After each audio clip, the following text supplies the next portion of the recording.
తర్వాత పేరెంట్స్ అదే సమస్యని పట్టుకొని వాళ్ళ ఎంటైర్ కుటుంబం కూడా సైకలాజికల్గా డిస్టర్బ్ అయ్యే అవకాశం ఉంటుంది.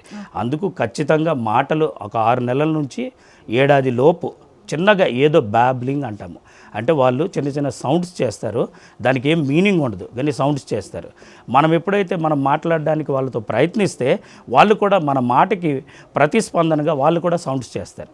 సో అటువంటిది ఏదీ లేకుండా వాడు సైగలు చేస్తున్నా, ఒకరు మాట్లాడుతుంటే పట్టించుకోకపోయినా, రెండోది మాటల మీద దృష్టి పెట్టకపోయినా, వాడిలో వాడు ఆడుకున్నా, ఇటువంటి ఏ సమస్య ఉన్నా, లేకపోతే అతిగా అల్లరి చేస్తున్నా, వస్తువులు పడేస్తున్నా, లేకపోతే వస్తువులు విసిరేస్తున్నా, ప్రతిదానికి చిరాకు పడుతున్నా, బట్టలు వేస్తున్నా, బట్టలు ఇప్పేస్తున్నా, ఇలాంటివి చాలా అనేకమైన సమస్యలు ఉన్నాయి.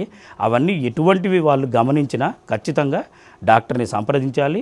సంప్రదించాక వాళ్ళ యొక్క అడ్వైజు సజెషన్ ప్రకారము వాళ్ళు ట్రీట్మెంట్ అవసరమా, లేకపోతే వాళ్ళ అడ్వైజ్ ప్రకారం వాళ్ళు కొన్నాళ్ళు అబ్జర్వ్ చేసి మళ్ళీ ఫాలోఅప్కి రావడం అనేది అక్కడ డిసైడ్ అనేది అవుతుంది. ఓకే, ఎక్కువ రోజులు లేట్ చేయకుండా డాక్టర్ని అయితే సంప్రదించాలంటే ఎక్కువ రోజు 1.5 year ఎక్కువగా ఒక 18 నెలలు వెయిట్ చేయొచ్చు. 18 నెలలు దాటాక వాళ్ళు ఎట్టి పరిస్థితుల్లో డాక్టర్ని సంప్రదించాల్సిన అవసరం ఉంది.